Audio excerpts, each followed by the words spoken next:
साथियों, अभी आरबीआई ने एक और राहत दी है।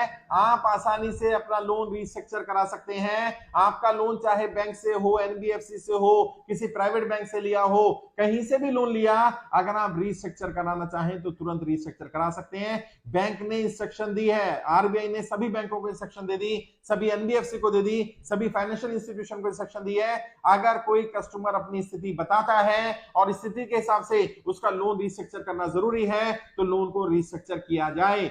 वैसे तो बैंक ये कहता है, आरबीआई कहता है बैंक जब लोन दे तभी देख ले कि अगर उसका फ्लोटिंग रेट ऑफ इंटरेस्ट है तो कस्टमर को बता दिया जाए कितना आपका इंटरेस्ट बढ़ सकता है, कितना अमाउंट बढ़ सकता है ईएमआई का, कितना ड्यूरेशन बढ़ सकता है। अगर वो अमाउंट नहीं बढ़वा सकता है या उसकी स्थिति नहीं है, जॉब करता है या कोई फिक्स इनकम है, तो उसको बताया जाए कि वो फिक्स रेट ऑफ इंटरेस्ट ले ले ताकि फ्लोटिंग इंटरेस्ट ना हो, उसमें बदलाव ना आए ईएमआई में।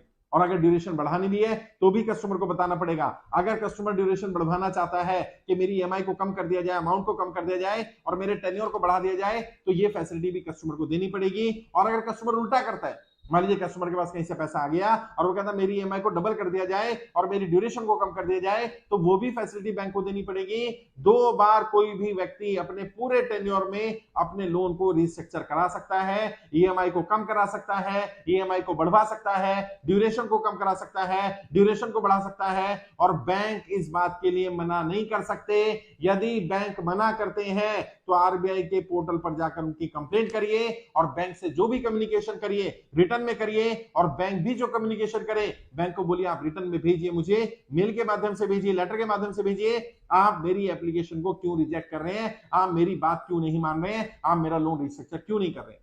करना पड़ेगा। अगर आपने एक बार भी लोन रिस्ट्रक्चर नहीं कराया है तो 2 बार आपको फैसिलिटी मिल सकती है, मोरेटोरियम की फैसिलिटी मिल सकती है, इसके अलावा लोन रिस्ट्रक्चर कराने की फैसिलिटी मिल सकती है। बैंक से बात करेंगे, कम्युनिकेट करेंगे तो बैंक आपकी मदद जरूर करेगा। बैंक को आपको बताना पड़ेगा आप क्या चाहते हैं। और यदि आपको लग रहा है आपको नहीं मालूम मैं क्या चाहता हूं या मेरी मदद कैसे ज्यादा हो सकती है, तो आप बैंक के लेटर में लिख सकते हैं कि बैंक मुझे बताए इस परिस्थिति में बैंक मुझे क्या ऑफर दे सकता है, क्या सहूलियत दे सकता है, क्या मदद कर सकता है, बैंक मुझे कैसे सपोर्ट कर सकता है।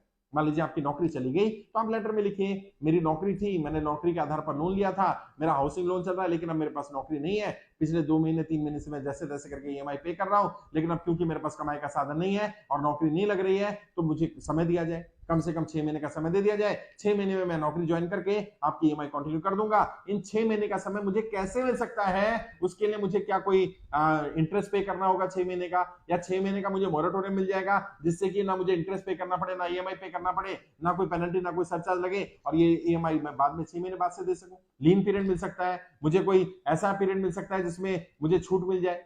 जो भी फैसिलिटी, या मेरा ईएमआई अभी क्योंकि मेरी ईएमआई 20,000 30,000 की जा रही है, अगर आप मेरी ईएमआई 10,000 की 8,000 की कर देंगे तो मैं कहीं ना कहीं से व्यवस्था करके दे दूंगा। तो जो भी आप कर सकते हैं आप अपनी स्थिति बता दीजिए और बैंक क्या क्या कर सकता है, बैंक से भी उसकी स्थिति के बारे में जानकारी ले लीजिए। आपके पास बैंक की भी जानकारी होगी और अपनी भी जानकारी होगी, आपके बैंक के पास होगी, आपने दी होगी, तो फिर बैंक को उसे रिजेक्ट कर पाना, मुकर पाना, उसको मना कर पाना इतना आसान नहीं होगा। फिर भी घबराना नहीं है। अगर कहीं दिक्कत आ रही है, परेशानी आ रही है, आप हमारी टीम से संपर्क करिए, हमारी टीम पूरी तरह से आपकी मदद करेगी।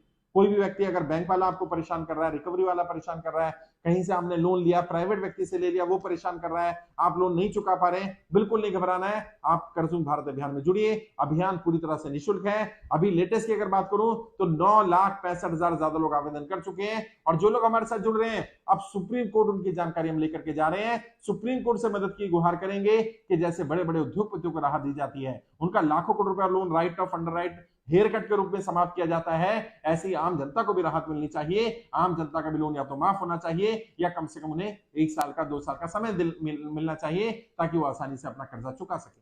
कर्जा लेना कोई अपराध नहीं है। अगर आप कर्जा नहीं चुका पा रहे ये भी कोई अपराध नहीं है। अपने आप को दोषी मत ठहराइए, अपने आप को जिम्मेदार मत ठहराइए, कोई गलत कदम मत उठाइए। मैं आपकी लड़ाई लड़ रहा हूं, मैं आपको कर्जे की दलदल से बाहर निकालूंगा और आपकी हर संभव मदद करने की भी कोशिश करूंगा।